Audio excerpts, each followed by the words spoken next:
इससे पहले हमने देखा कि बिहार दरोगा की बहाली हुई। सरकार ने बिहार के अंदर जो जगह अलॉट किया हुआ है कि जहां आप प्रदर्शन कर सकते हैं, गर्दनी बाग में, वहां भी जब छात्र पहुंच रहे हैं तो उनके ऊपर लाठियां चल जा रही है। उसके नेता जो ये बात कह रहे थे, दिलीप कुमार, कि प्रश्न पत्र लीक हुआ है, पीटी मेंस दोनों का, दरोगा की बहाली का, साथ ही साथ जो रिजल्ट दिया जा रहा है उसमें कोई कट ऑफ नहीं दिया गया है अलग अलग कैटेगरी का, कोई मॉडल आंसर की रिलीज नहीं किया गया है विभाग की तरफ से।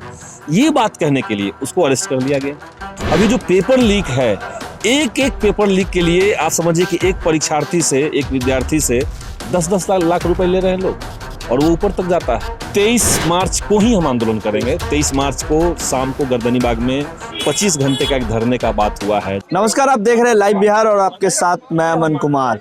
बीते दिनों 14 मार्च को सिपाही बहाली का परीक्षा हुआ था। परीक्षा से पहले ही प्रश्न पत्र जो है वो लीक हो गए थे। छात्रों को काफ़ी ज़्यादा आक्रोश छात्रों में देखने को मिला। तमाम जो छात्र हैं वो सोशल मीडिया पे परीक्षा पत्र जो लीक हुआ था वो पोस्ट किए थे। उसके बाद बिहार विधानसभा के बजट सत्र में भी जो परीक्षा पत्र जो लीक हुआ था उसको लेके आवाज उठने लगी थी। पालीगंज के विधायक संदीप सौरभ ने सदन में इसको लेके आवाज उठाया था और इस पे एक कानून बनाने की मांग की थी। लगातार सदन में छात्रों के जो तमाम मुद्दे हैं उसको लेके जो पालीगंज के विधायक है संदीप, वो लगातार आवाज उठा रहे। ऐसे में कल जब सदन की शुरुआत हुई थी तो संदीप जब अपने वक्तव्य को संबोधित कर रहे थे उस समय उन्होंने परीक्षा पत्र को जो लीक हुआ था उसको लेके सदन में आवाज उठाया था।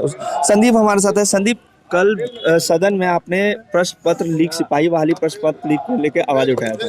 देखिए, हमने सरकार को ध्यानाकर्षण दिया है और हम ये कह रहे हैं सरकार से हमने ये कहा है कि आप सिर्फ ये मतलब बिहार पुलिस की बहाली का मैटर नहीं है, बल्कि नीतीश सरकार पिछले 15 सालों के अंदर बिहार में ऐसी कोई परीक्षा नहीं करवा पाई है जिसमें भ्रष्टाचार, अनियमितता, पेपर लीक, सेटिंग, करप्शन ये सब न हुआ हो।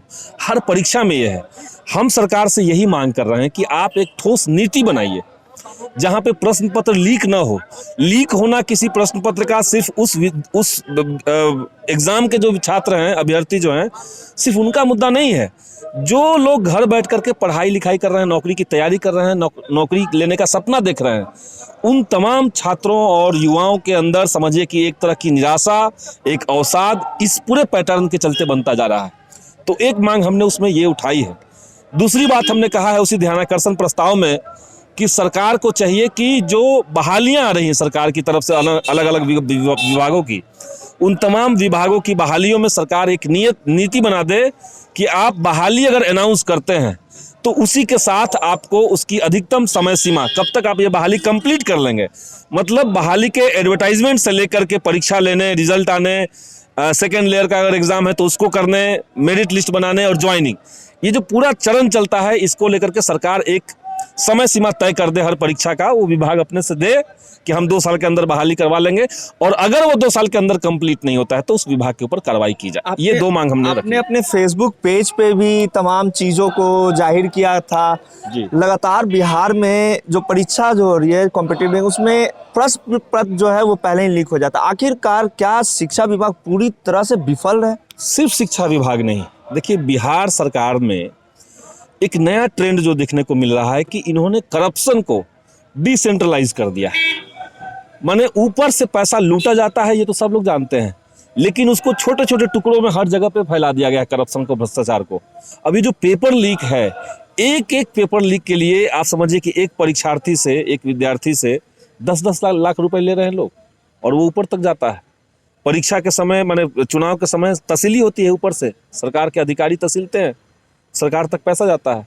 न सिर्फ पटना बल्कि दिल्ली से लोग तहसीलने वाले आते हैं। तो एक पूरा गेम है जहां पे सिर्फ पैसा लूटना ये मनसा है लोगों का, लेकिन बिहार के तमाम नौजवानों का भविष्य कहाँ जाएगा, वो कैसे अंधकार में जा रहा है, ये चिंता उनकी नहीं है। तो ये संकट वाली 14 मार्च को जब सिपाही बहाली का एग्जाम हुआ था तो कुछ छात्र ऐसे थे जो समय 2 बजे का समय था रिपोर्टिंग टाइम, उसके पहले 1:30 बजे तक आ गए। उन्हें अंदर बुलाया गया, फिर अंदर से उन्हें बाहर निकाल दिया। उन पे मारपीट भी की गई, छात्रों का ऐसा आरोप था। तो वही बात है, देखिए छात्रों का सम्मान बिहार के अंदर अभ्यर्थियों का सम्मान नहीं है। ये एक एग्जाम्पल आपने दिया, कितना मैंने शर्मनाक चीज़ है। आप परीक्षार्थी को वहाँ पीटते हैं हॉल में। इससे पहले हमने देखा कि बिहार दरोगा की बहाली हुई। सरकार ने बिहार के अंदर जो जगह अलॉट किया हुआ है कि जहां आप प्रदर्शन कर सकते हैं, गर्दनी बाग में, वहां भी जब छात्र पहुंच रहे हैं तो उनके ऊपर लाठियां चल जा रही है। उसके नेता जब ये बात कह रहे थे दिलीप कुमार कि प्रश्न पत्र लीक हुआ है, पीटी मेंस दोनों का, दरोगा की बहाली का, साथ ही साथ जो रिजल्ट दिया जा रहा है उसमें कोई कट ऑफ नहीं दिया गया है अलग अलग कैटेगरी का, कोई मॉडल आंसर की रिलीज नहीं किया गया है विभाग की तरफ से, ये बात कहने के लिए उसको अरेस्ट कर लिया गया। तो ये पूरे देश के अंदर जहाँ जहाँ एनडीए की सरकार है, भाजपा शासित जो राज्य हैं, उन तमाम जगहों पे लोकतांत्रिक आवाज़ों को इसी तरीके से खामोश किया जा रहा है। 23 मार्च के बाद आप छात्रों के साथ फिर से आंदोलन करने वाले हैं? 23 मार्च को ही हम आंदोलन करेंगे। 23 मार्च को शाम को गर्दनी बाग में 25 घंटे का एक धरने का बात हुआ है, जिसमें तमाम बहालियों से जुड़े हुए छात्र हैं। हम लोगों ने एक बहाली न्याय संयोजन समिति का गठन किया है और उसी कमेटी की तरफ से तमाम बहाली वाले जो छात्र हैं जिनको न्याय चाहिए अपनी बहालियों में, वो तमाम लोग अपने अपनी मांगों के साथ, अपने बैनर के साथ उस दिन रहेंगे। तो आप शामिल रहिएगा, तमाम जो मालिक के आपके विधायक वो भी शामिल रहेंगे? निश्चित तौर से हम लोग शामिल रहेंगे। संदीप, एक आखिरी सवाल है, छात्रों का मुद्दा लगातार उठा रहे हैं आप, सदन में आज क्या फिर से मुद्दों को गूंजेंगे? देखिए, सदन में तो हम लोग सरकार से सवाल दिए हैं, ध्यान आकर्षण दिए हैं, हम कोशिश करेंगे। अध्यक्ष महोदय ने आपको, जब आपने आकर्षण की बात की, तो क्या उनका क्या? अभी वो आज अगर आना होगा तो वो आ जाएगा, अदरवाइज वो ध्यानाकर्षण की कमेटी होती है, सदन में भले बहस ना हो लेकिन वो कमेटी के माध्यम से उस पर कार्रवाई होना चाहिए, ये नियम कहता है। तो लगातार आवाज बनेंगे? हाँ, आज फिर से मैं एक सरकार को दे रहा हूँ जहाँ पे सांख्यिकी स्वयंसेवक के जो नौजवान हैं, जिनको कहिए कि लंबे समय से जिनकी बहाली हो रखी है और उनको ऐसे बैठा दिया गया, उनसे काम सरकार नहीं ले रही है और उनकी जगह पे अदालत के इस निर्णय की अवमानना सरकार कर रही है कि आप शिक्षकों से शिक्षकेतर काम नहीं ले सकते हैं।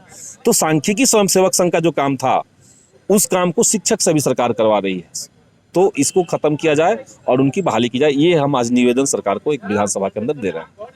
तो ये थे संदीप सौरभ, जिन्होंने सीधे तौर पे कहा है कि छात्रों के मुद्दों को लेकर लगातार हम सदन से लेकर सड़क तक आवाज बने हुए हैं। तमाम जो छात्रों के जो कॉम्पिटिटिव एग्जाम में जो धांधली की बात होती है, प्रश्न पत्र लीक हो जाता है, पैसे की मांग, इन सभी मुद्दों को लेकर संदीप सौरभ लगातार बिहार विधानसभा के बजट सत्र में आवाज भी बन रहे हैं छात्रों के। वहीं दूसरी तरफ 23 मार्च को ये तमाम जो छात्र हैं, जो बहाली से संबंधित जो छात्र हैं, उनके साथ 24 घंटा का एक मार्च करेंगे गर्दनी बाग धरने स्थल पे, जिसमें तमाम जो उनके मुद्दे हैं उनको लेके ये आवाज़ बनेंगे। अब देखने वाली बात है कि सरकार कितना इनकी बातों को सुनती है और जिस तरीके से लगातार बिहार में जो बहाली को लेके जो धांधली की बात आ रही है, उस पर कितना सरकार सख्त कार्रवाई करती है। ऐसे ही तमाम अपडेट्स लाइव बिहार देते रहेगा। अभी के लिए इतना ही, नमस्कार। लाइव बिहार यूट्यूब पर सब्सक्राइब और फेसबुक पर लाइक जरूर करें।